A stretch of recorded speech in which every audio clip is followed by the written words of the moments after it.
Hello guys, welcome back to my channel. তো এটি ড্রামার last episode. যারা আগের এপিসোড দেখেনি তাদের কাছে রিকোয়েস্ট, আপনারা আগের এপিসোডগুলি দেখে নিন, না হলে ড্রামার কিছুই বুঝতে পারবেন না। অ্যান্ড যারা আমার চ্যানেলে নতুন তাদের কাছে রিকোয়েস্ট, প্লিজ চ্যানেলটিকে সাবস্ক্রাইব করে আমাকে সাপোর্ট করবেন, যাতে এভাবেই নতুন নতুন ড্রামার এপিসোড নিয়ে আসতে পারি আমি। তো চলুন বেশি না বকে এক্সপ্লেনেশন শুরু করা যাক। তো এই এপিসোডের শুরুতেই আমরা জামানকে দেখি যে তার কাজ করছিল, তখনই সেখানে অ্যাসিস্ট্যান্ট ড্রাফট নিয়ে আসে অ্যান্ড তাকে বলে, বস এইবারও এটা রিজেক্ট করে দিয়েছে।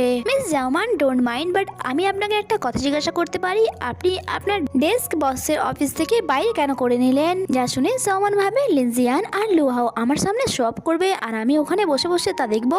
বাট সে অ্যাসিস্ট্যান্টকে বাহানা দেয়, অ্যাকচুয়ালি লিনজিয়ান আমাকে দেখতে চায় না, তাই আমি আমার ডেস্ক তার অফিস থেকে বাইরে করে নিয়েছি। নেক্সট সিন আমাদেরকে 3 দিন পরে দেখানো হয়। লিনজিয়ান চাইছিল যে কোনো কারণে জামান গিভ আপ করে তার ভিলেজে ফিরে যাক, তাই সে তার তৈরি ড্রাফট অ্যাকসেপ্ট না করে তা বারবার রিজেক্ট করছিল।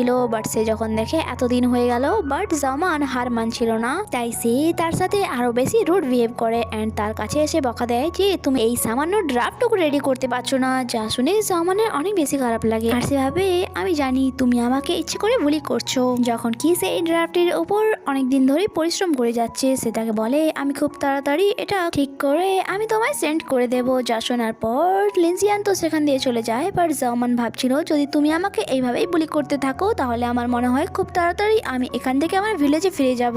ওয়েল, সে আবারও তার কাজ করা শুরু করে। সে ক্লান্ত তো অনেক বেশি হয়ে গিয়েছিল অ্যান্ড তার ঘুমও পাচ্ছিল। বাট সে নিজেকে মোটিভেট করে বলে যে এটা আমার ইন্টারেস্টের কাজ, তাই এটা আমাকে কমপ্লিট করতে হবে, আর তাতে লিনজিয়ান আমাকে দেখতে চাক বা না চাক। সে এত টায়ার্ড হয়ে গিয়েছিল যে সে বুঝতেও পারে না কখন সেখানে বসে বসেই সে ঘুমিয়ে পড়েছিল। আর কিছুক্ষণ পর যখন সেখানে লিনজিয়ান আসে, তাকে এইভাবে চেয়ারে বসে ঘুমিয়ে থাকতে দেখে তার অনেক বেশি খারাপ লাগে অ্যান্ড সে তাকে ডিস্টার্ব না করে তাকে কমফোর্টেবল ফিল করানোর জন্য তার চেয়ারটি পেছনের দিকে পুশ করে দেয় অ্যান্ড তাকে চাদর দিয়ে ঢেকে দেয় যাতে সে কিছুক্ষণের জন্য রেস্ট করতে পারে। এরপর চেয়ার এনে সে তার পাশে বসে যায়, কারণ এই ড্রাফটটিকে সে কমপ্লিট করবে। এবার কয়েক সেকেন্ড পর সে দেখে জামান এখনো কমফোর্টেবল ফিল করছে না, তাই সে তার শোল্ডার জামানের ক্লোজ করে দেয় যাতে জামান তার হেড তাতে রেখে আরামসে ঘুমোতে পারে। এক হাতে কাজ করা তার জন্য অনেক বেশি মুশকিল হচ্ছিল, বাট সে জামানের হেল্প করেও এই কাজটি কমপ্লিট করতে চাইছিল। আর দেখতে দেখতে কিছু টাইমের মধ্যেই সে এই ড্রাফটটি কমপ্লিট করে নেয়। আর যখন জামান চোখ খুলে তার পাশে লিনজিয়ানকে দেখে সে বলে মাফ করবে, বাট জানি না আমি কখন ঘুমিয়ে পড়েছি।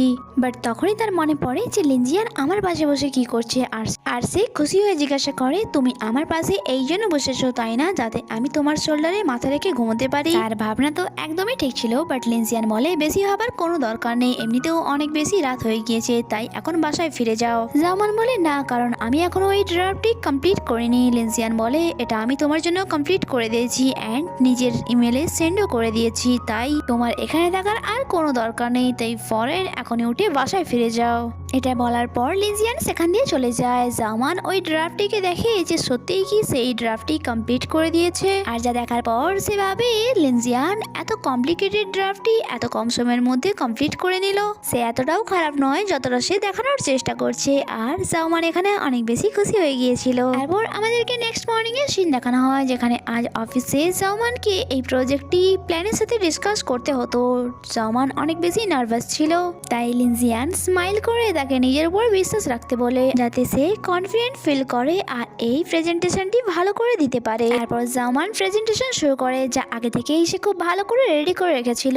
আর ক্লায়েন্টের সাথে সাথে লিনজিয়ানও অনেক বেশি ইমপ্রেস হয়েছিল অ্যান্ড পুরো প্রেজেন্টেশনে সে স্মাইল করে শুধুমাত্র জামানের কনফিডেন্টকেই দেখে যাচ্ছিল। এরপর প্রেজেন্টেশন শেষ হয় আর ক্লায়েন্টদের অনেক বেশি স্যাটিসফাইড দেখাচ্ছিল, ইভেন তো তারা এই প্রজেক্টে কাজ করার জন্য রাজি হয়ে যায়, যা জামান আর লিনজিয়ানের জন্যই খুশির খবর ছিল।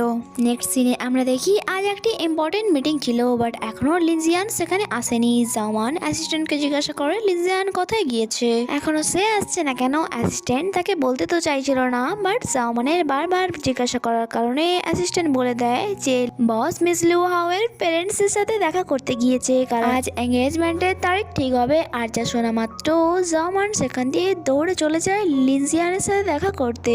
সেখানে পৌঁছানোর পর গার্ডস তাকে লিনজিয়ানের কাছে যেতে দিচ্ছিল না, তাই সে বাইরে থেকেই লিনজিয়ানকে আওয়াজ দিয়ে বলে লিনজিয়ান তুমি তো আমাকে প্রপোজ করতে চাইছিলে, তাহলে এখন এমনটা কেন করছো। আর এখানে এই এপিসোডই শেষ হয়, আগে কি হয় তা জানতে স্টে কানেক্টেড। অ্যান্ড ভিডিও ভালো লেগে থাকলে লাইক আর কমেন্ট করতে ভুলবেন না। দেখা হচ্ছে পরের এপিসোডে। Bye bye.